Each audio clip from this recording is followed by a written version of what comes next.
नमस्कार, मी सर्वांचं स्वागत करतो हवामान अपडेट या आपल्या यूट्यूब चॅनलवरती. मी नेताय जाधव आणि आपण पाहणार आहोत 12 जुलैचा संपूर्ण महाराष्ट्र राज्याचा हवामानाचा अंदाज. सर्वप्रथम आज दिवसभराचा जर विचार केला, पश्चिम महाराष्ट्र असेल, कोकण असेल, खानदेश असेल, मराठवाडा असेल, विदर्भ असेल, या संपूर्ण विभागामध्ये पाऊस हा पाहायला मिळालेला आहे. आज दिवसभराचं जर पाहिलं तर कोकण विभागामध्ये इन्क्लुडिंग गोवा आहे, सिंधुदुर्गमध्ये 2.8 mm, साऊथ गोवा असेल 6 mm, याचबरोबर रत्नागिरी 1.9 mm, रायगड 1.4, पालघर 0.3 आणि नॉर्थ गोवामध्ये 3.1 mm एवढा पाऊस पाहायला मिळाला. सरासरी जर पाहिलं जवळपास 1.7 mm एवढाच पाऊस पाहायला मिळाला.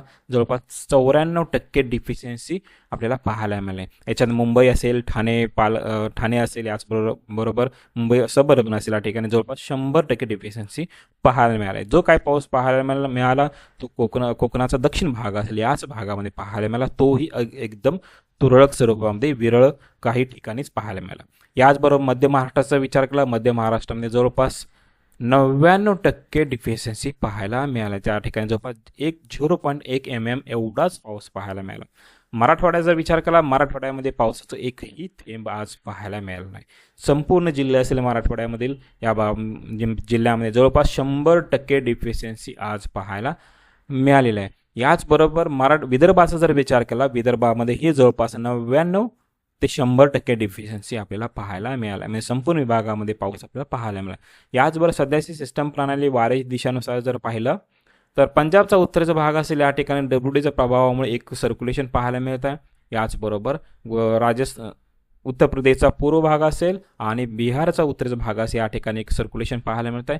तसेच पश्चिम बिहारपासून एक ट्रप रेषा ती मणिपूरपर्यंत विखुरलेली पाहायला मिळत आहे. याचबरोबर अफगाणिस्तानचा पश्चिम भाग असेल, याचबरोबर दुबई, मस्कट असेल, ओमान असेल, या जो पश्चिमी आखातीचे जे राज्य आहेत, देश असतील, या भागाकडून वारं जे आहे ते अरबी समुद्रामधून गुजरातचा भाग असेल आणि राजस्थानचा भाग असेल, या भागामधून वारं हे देशभरामध्ये प्रवेश करत आहे. तर या वाऱ्याचा जो स्पीड असेल तो स्पीड जास्त आहे. याचबरोबर अल निनोचं हे वर्ष असल्यामुळे सध्या पाऊस आपल्याला पाहायला कमी मिळत आहे. जवळपास 20 जुलैपर्यंत राज्यात पाऊस पाहायला मिळणार नाही. हा 10 ते 11 दिवसाचा खंड आपल्याला पाहायला मिळण्याची दाट शक्यता आहे. याचबरोबर पश्चिम बंगालचा दक्षिण भाग असेल, म्हणजे बंगालचा उपसागराचा उत्तरचा भाग असेल, या ठिकाणी एक सर्क्युलेशन बनण्याची दाट शक्यता आहे. हे सर्क्युलेशन जवळपास 20 जुलै ते 21 जुलै रोजी बनण्याची दाट शक्यता या ठिकाणी आहे. ज्यावेळेला हे सर्क्युलेशन तयार होईल त्यावेळेला राज्यभरामध्ये, याचबरोबर देशाचा अंतर्गत भाग असेल, त्या ठिकाणी हलक्या स्वरूपाच्या पावसाला सुरुवातही होण्याची दाट शक्यता आहे. याचबरोबर सध्याचे लेटेस्ट सॅटेलाइट इमेजनुसार जर पाहिलं, फक्त घाटमाथ्याचा जो भाग असेल या ठिकाणी आपल्याला हलक्या व विरळ स्वरूपाचे ढग पाहायला मिळतात. म्हणजेच काही ठिकाणी एकदम तुरळक 5 ते 10 मिनिटांसाठी पाऊस पाहायला मिळण्याची शक्यता आहे, तोही काही वेळापुरता.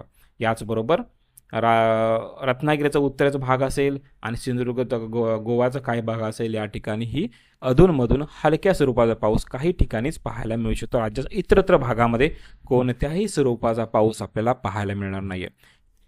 याचबरोबर येणाऱ्या 24 तासाचा राज्यात पावसाचा जर विचार केला तर येणाऱ्या 24 तासामध्येही राज्यातील बहुतांश संपूर्ण विभाग असेल, याच्यामध्ये कोकण असेल, पश्चिम महाराष्ट्र, खानदेश, विदर्भ, मराठवाडा संपूर्ण भागामध्ये पाऊस आपल्याला पाहायला मिळणार नाही आहे.